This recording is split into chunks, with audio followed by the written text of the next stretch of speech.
saya Rahel Monika Panggabean dengan NPM 1814151056. Saya di sini akan mempresentasikan dari mata kuliah Manajemen Kehidupan Liar dengan judul jurnal Potensi Keanekaragaman Satwa Liar untuk Pengembangan Ekowisata di Laboratorium Lapangan Konservasi Sumber Daya Hutan dan Ekowisata Hutan Pendidikan Unhas.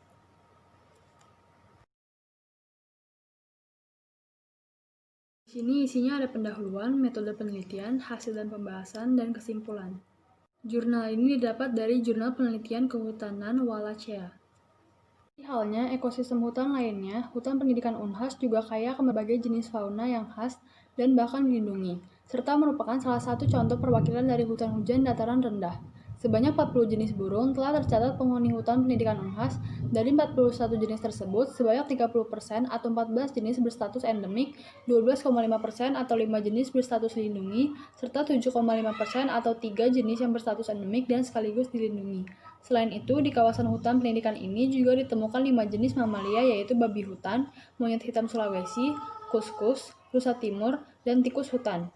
Dari kelima satwa mamalia yang ditemukan tersebut, satu diantaranya berstatus dilindungi, yakni Cervus timorensis, sedangkan 2 jenis lainnya berstatus endemik dan dilindungi yaitu Macaca maura dan Palanger ursinus. Sebanyak 18 jenis reptil juga tercatat di kawasan hutan pendidikan Unhas. Ke-18 jenis reptil tersebut dapat dikelompokkan ke dalam 2 subordo, yakni Ordoopdia bangsa ular sebanyak 9 jenis dan Ordo Sauria bangsa kadal yang juga sebanyak 9 jenis. Dari 9 jenis ordo, Orpidia 40% diantaranya atau 4 jenis adalah merupakan jenis endemik Sulawesi. Areal hutan pendidikan Unhas terdapat laboratorium lapangan konservasi sumber daya hutan dan ekowisata yang luasnya mencapai 311 hektar.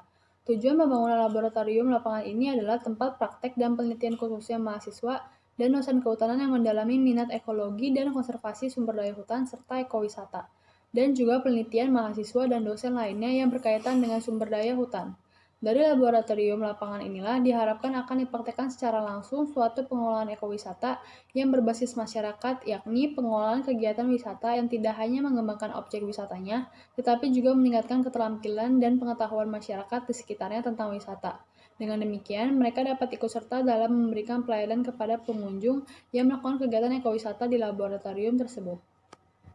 Tujuan penelitian 1. Mengetahui potensi dan sebaran satwa liar yang dapat dikembangkan sebagai objek kegiatan ekowisata di laboratorium lapangan konservasi sumber daya hutan dan ekowisata hutan pendidikan Unhas.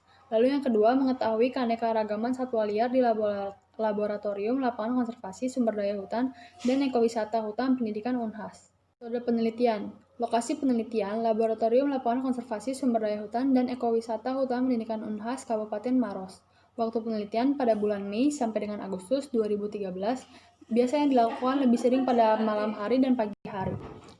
Metode penelitiannya dengan metode survei. Objek pengambilan datanya, jenis-jenis fauna, dan jumlah individu, serta sebarannya dalam area laboratorium konservasi sumber daya hutan dan ekowisata. Tersedianya informasi tentang indeks ekologi dan jenis-jenis satwa liar yang dapat dikembangkan sebagai objek wisata di Laboratorium Lapangan Konservasi Sumber Daya Hutan dan Ekowisata Hutan Pendidikan Unhas. Pengumpulan data. Pengumpulan data dilakukan dengan metode survei, yakni melakukan pengukuran langsung di lapangan dengan menggunakan metode line transect atau transek garis dan titik konsentrasi. Transek garis ini diletakkan pada 3 jalur yang berbeda, yakni bagian kiri, tengah, dan kanan dalam area penelitian dengan arah timur sampai barat. Masing-masing transek mempunyai panjang 1000 meter. Titik konsentrasi ditentukan secara sengaja pada pohon-pohon tertentu yang menjadi titik konsentrasi burung mencari makan. Dan analisis data. Data satwa liar yang didapatkan dari pengukuran langsung di lapangan akan digunakan untuk menghitung 1. Indeks kekayaan, 2. Indeks kemerataan, dan 3. Indeks keanekaragaman jenisnya. Ketiga parameter di atas akan dihitung dengan menggunakan rumus sebagai berikut yang kita bisa lihat di atas.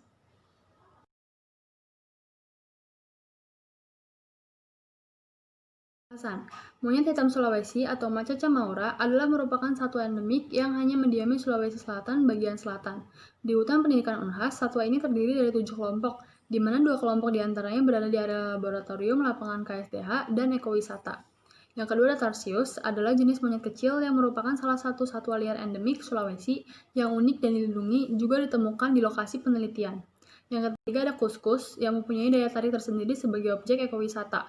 Namun, hewan tersebut pernah ditangkap oleh seorang penduduk untuk kemudian dibunuh dan dijadikan sebagai pakan anjing. Berdasarkan informasi masyarakat setempat, mereka biasa menemukan kuskus di bagian hutan alam, meskipun itu tidak sering. Tempat ada babi hutan. Selama pengamatan lapangan dilakukan, ditemukan 7 ekor babi hutan pada tempat yang berbeda dan kelompok individu yang berbeda. Hampir semua babi hutan yang ditemukan selama penelitian ini berlangsung, perjumpaannya pada sungai karena mereka sedang mencari air akibat musim kering yang mencapai puncaknya pada bulan September. Lalu yang kelima ada rusa. Meskipun tidak ditemukan langsung, namun hasil penelitian berdasarkan jejak diketahui bahwa rusa terdapat di sekitar stasiun penelitian laboratorium KSDH dan ekowisata.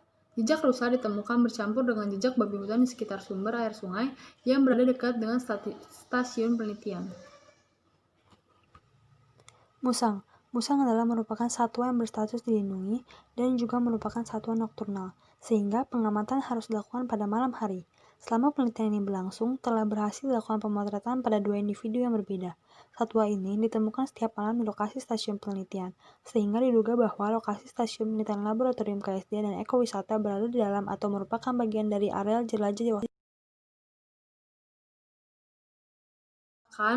Kesimpulan yang dapat kita ambil dari penelitian ini, bahwasanya 1. Indeks keanekaragaman satwa liar, mamalia, dan reptil laboratorium lapangan sumber daya hutan dan ekowisata termasuk dalam kategori rendah.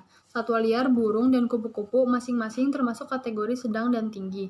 Yang ketiga, laboratorium lapangan sumber daya hutan dan ekowisata hutan pendidikan Unhas mempunyai potensi satwa liar yang dapat digolongkan ke dalam kelompok mamalia, burung, reptil, dan kodok. Lalu yang keempat, potensi satwa liar yang dimiliki ini menarik untuk dikembangkan menjadi objek wisata. Dan presentasi yang dapat saya berikan, mohon maaf bila ada kesalahan kata, saya akhiri, terima kasih.